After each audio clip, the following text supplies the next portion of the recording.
מכיר את פשקו מכיתה ד' וראיתי אותו בהמון מצבים. המצב שהוא הגיע עם הסמים, לא כל אחד היה יכול לצאת מזה.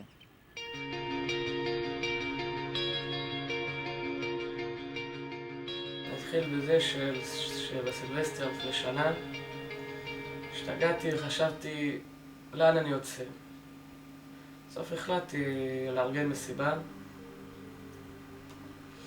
יש מוזיקה, יש אלכוהול, יש סמים, יש הכל. ואז הגיע השלב שגם אני התחלתי לאבד את עצמי ולא הפסקתי, המשכתי לשתות ולעשן עד שהגעתי למצב שאני רב עם החבר הכי טוב שלי ונופל ונחתך חתך רציני וכל הגוף שלי מתמלא בדם ואני ממשיך לריב ואני ניקו לי בהיסטריה, ניקו לי בשוק, לא יודע מה הולך איתי ואז בשלב מסוים יורדים למטה ואומרים שאמא שלי מחכה לי, קוראת לי מלמעלה ואמרתי שאני בשום פנים ואופן לא עולה, כאילו איזה כבוד יש לאמא שלי שאני אצא אליה ככה כולי מסטול ומלא בדם. היו שם ויכוחים שעות עד שבסוף ירד שוטר והעלה אותי למעלה ומשם זה מתחיל.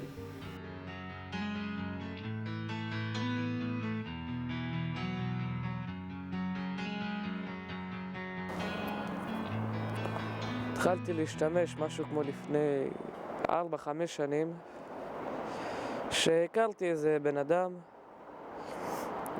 נוצר בינינו איזה קשר טוב והוא הזמין אותי פעם אחת לבוא לעשן איתו.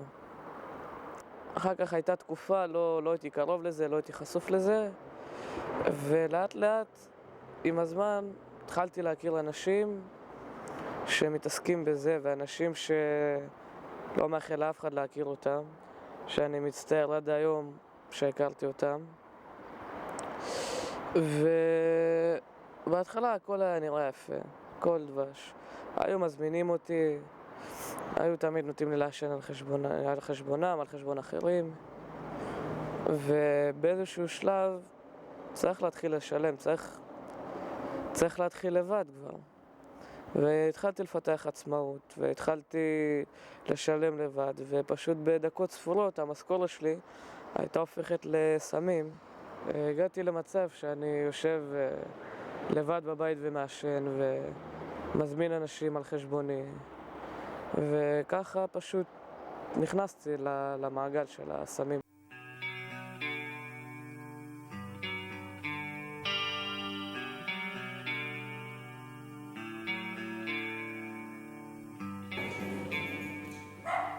ההשלכות התחילו בזה שעזבתי בית ספר, שהתחלתי לעבוד ופשוט כל שקל שנכנס אליי בדקות ספורות הוא הופך לסמים. אני הגעתי למצב שחברים מתקשרים אליי ואני לא עונה להם ולאט לאט הם נשארו מאחורה והלכו בדרך שלהם ואני פשוט המשכתי לבד במעגל הזה של הסם ופשוט כל העולם שלי הפך להיות לאשליה אחת גדולה, לבועה.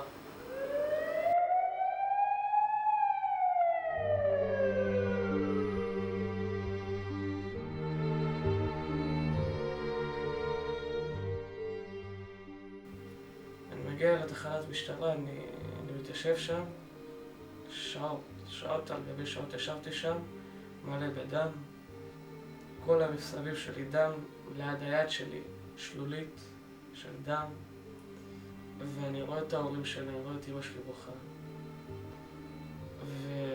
ואני מבקש לפחות שיקחו אותה משם, שלפחות ייקחו אותי למד"א, שיעשו משהו עם זה כי הדם ירד בכמות מטורפות ואז אחרי כמה שעות הם נזכרו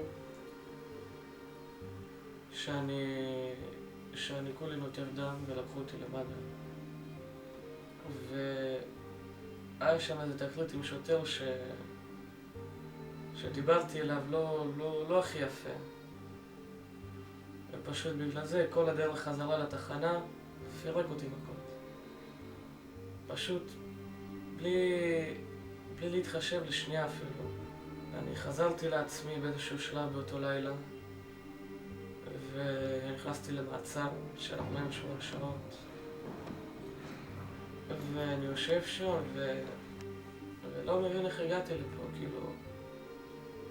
זה לא מה שאני הכרתי. הסמים והאלכוהול מחקו אותי לגמרי,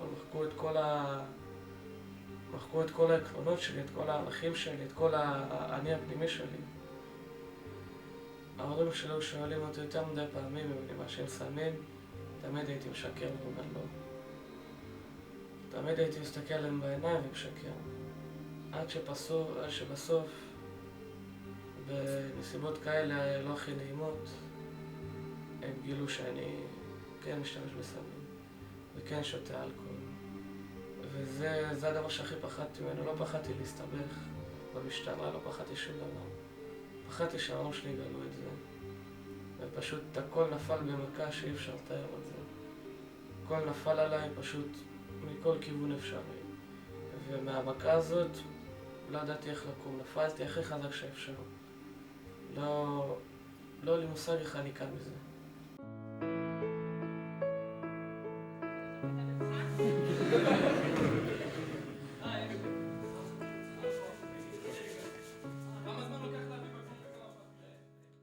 לפני בערך כשנה וקצת הגיע לנו בחור דרך שירות המבחן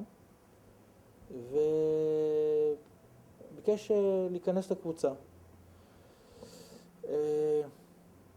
לא דיבר הרבה, היה קשוח, עשה הרבה פוזות.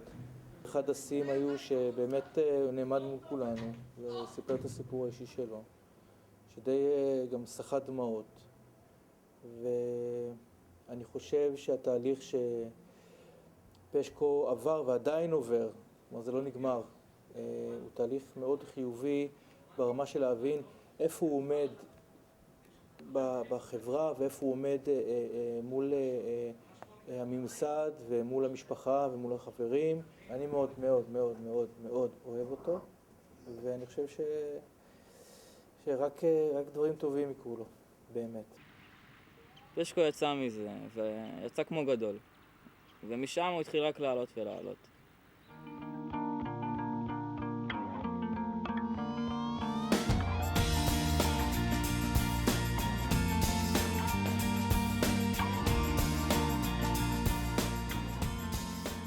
אחרי כל מה שעברתי, החלטתי שזאת לא דרך החיים שלי. שלא ככה אני רוצה להמשיך בחיים. והתחלתי לעבוד. חזרתי לשחק כדורגל, התחלתי לשחק בתיאטרון, שזה משהו שתמיד עניין אותי. והחלטתי לשנות את החיים שלי מקצה לקצה ולהתרחק כמה שיותר מסמים ומשהו שקשור לזה. והכרתי גם אנשים חדשים שלא קשורים לזה. והייתי מנסה כמה שיותר לא לחשוב על זה ולהיות כמה שיותר רחוק מזה. עברתי סמים, עברתי בתי משפט, מעצרים, חקירות וסיוט שלא נגמר. אפילו לאויבים שלי לא הייתי מאחל את זה. אני נפלתי חזק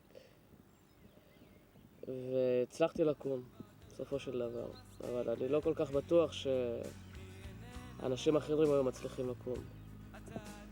סמים זה כיף לשעתיים, וסיוט לכל החיים. נפלת חזק, ותודה שאתה בכלל לא שולט בחיים שלך משותף.